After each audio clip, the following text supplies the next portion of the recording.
Now, the End Zone. Here are your hosts, Jake Asman and Brad Hopkins.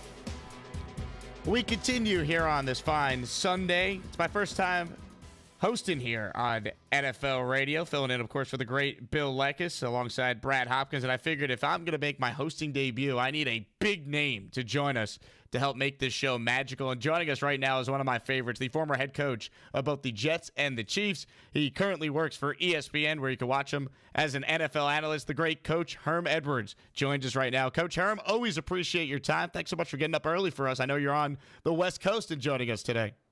Yeah, well, thank you. You already have a special guest. That's Brad Hopkins. So. I come second to him. He's a former player. I did play in the league, but and we actually wore face masks when I played. But I look at the league now, boy, and I marvel at it. And Brad can probably contest to this: is the fact that finally these players are getting paid. And it's just amazing. I look at these defensive backs and Winfield and Derwin James and Fitzpatrick and McKinney and Bates, and the money these guys have received it makes me smile.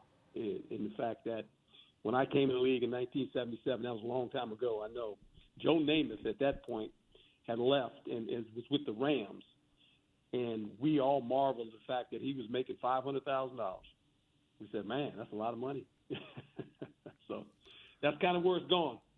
No doubt. Well, I'm curious from your perspective, Coach, because you, of course, played, as you alluded to there, and you were a head coach for two teams. When the schedule would come out, from your perspective, what was like the first thing you were looking for when you'd look at a team's schedule? Well, obviously, games where you had to go on the road. I mean, that's always important. If you're going to win a championship, I always felt like you had to play well on the road. And then who they were against, what kind of team it was. Obviously, was it a young quarterback? Was it a veteran quarterback? What time of the year? That had a lot to do with it as well, right? All those things come into play. Did they have a coaching change?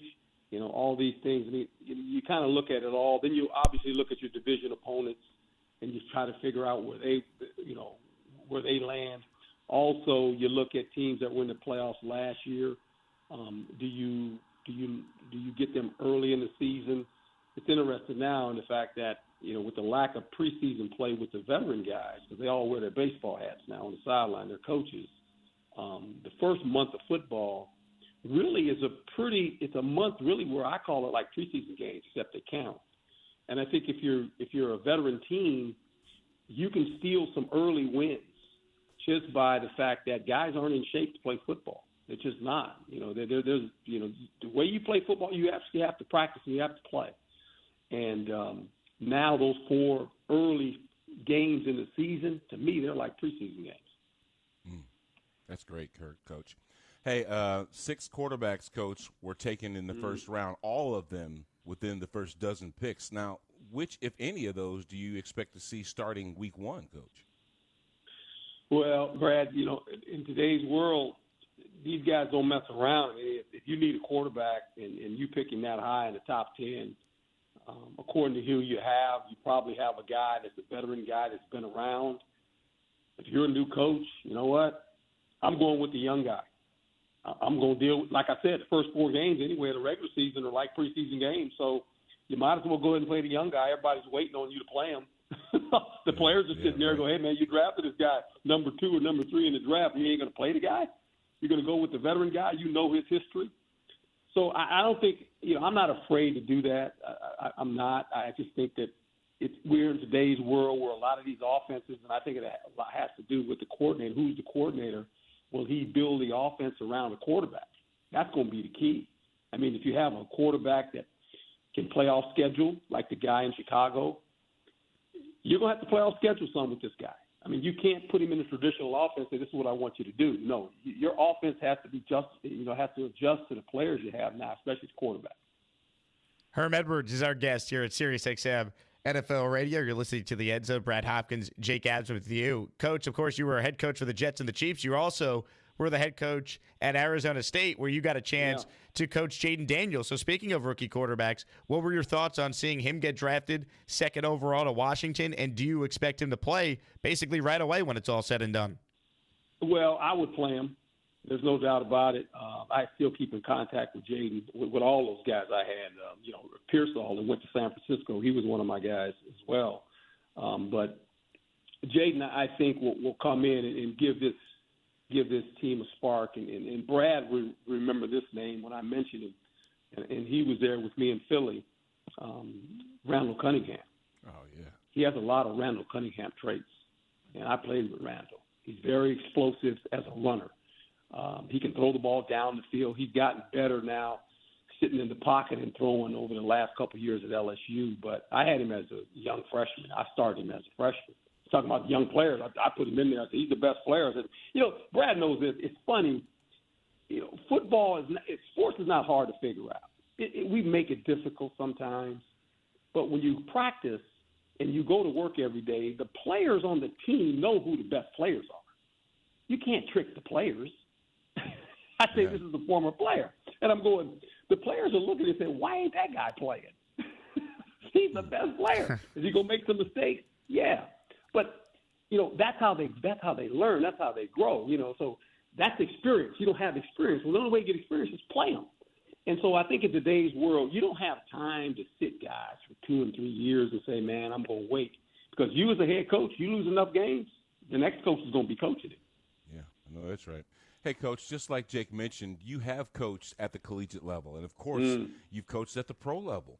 What would you say is the biggest difference between coaching college kids and pro kids, especially with today's NIL? Well, it's not too much difference except it's safer in the NFL because the players are under contract. Oh, man. Yeah, right. The college guys, and it's really – and here's the heart of it. Your second-tier player, let's say you're at a big school, and he's not playing a lot. He's got to, wait 2 years before the guy that leaves or gets drafted. You're going to lose those guys. They're going to go somewhere else. Someone's going to entice them with money and the opportunity to play, and they're going to leave. And I just think that's the world we live in. I know people are saying, well, it'll adjust. I think that eventually it'll be like the NFL. There'll be, 4 big conferences with the teams that can generate the money. And players are, they're getting paid. They're getting paid for their service, for the name, image, and likeness. And it's just we can't fathom that. We look at that and go, wow, what is all this? Hey, it's where it's going. It's here to stay. It's not going back to the old ways. Herm Edwards, our guest here at Sirius XM NFL Radio. Coach, you, of course, were the head coach of the Jets the last time the Jets won the AFC East, as I always like to bring up to you. You were the head coach then. Chad Pennington was your quarterback. The Jets, who won 7 games last year despite Aaron Rodgers going down on the 4th play of the year, the NFL thinks apparently they're going to be pretty good. The Jets have 6 primetime games, 7 total standalone games because they play in London, all within the first 11 weeks of the season. What are your thoughts on the Jets' schedule being that front-loaded with the standalone games, and just your thoughts on this team getting Aaron Rodgers back going into 2024? Well, I think, this is the key. You have a quarterback, and, they won 7 games last year, they were 7-10. I mean, with Aaron Rodgers, he's going to win you at least 3-4 games. So do the math, right? If you were 7-10 without him, I mean, just do the math. You're at least 11, maybe 12, according to who you play when you play them. Football is just not who you play, it's how you play the day you play. And so now you got Aaron Rodgers, and he can generate points. They have an outstanding defense, so that's going to help you. I think their first game's interesting against San Francisco, a team that Aaron Rodgers, he doesn't shy away from it. He likes playing those guys, and the fact that they didn't draft him, right? So he's kind of like he likes playing them. You have Coach Saleh, who was there before, so there's a lot of, guys that are coming back home, and that's always fun. They come out to the West Coast. I can remember that growing up on the West Coast. I was a Cal guy, and, playing Oakland, and when the Raiders were in Oakland, obviously, in San Francisco, when they were in San Francisco, to come back home. But I think the Jets, along with the Bills, the Dolphins. That's a strong division. I mean, we don't know what the Patriots are going to be yet with the coaching change there, and obviously young quarterback. But the Bills are. I tell you what, that quarterback, he's really good, guys.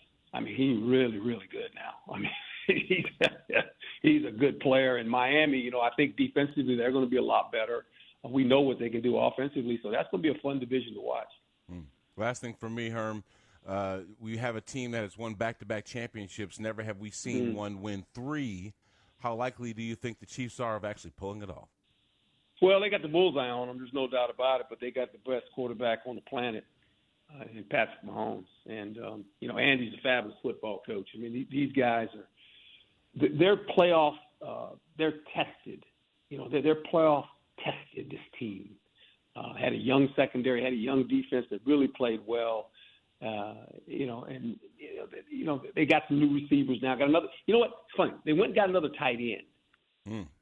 And I think Andy's going to use 2 tight ends a little bit more. It's going to be interesting because Andy's he's like the mad scientist.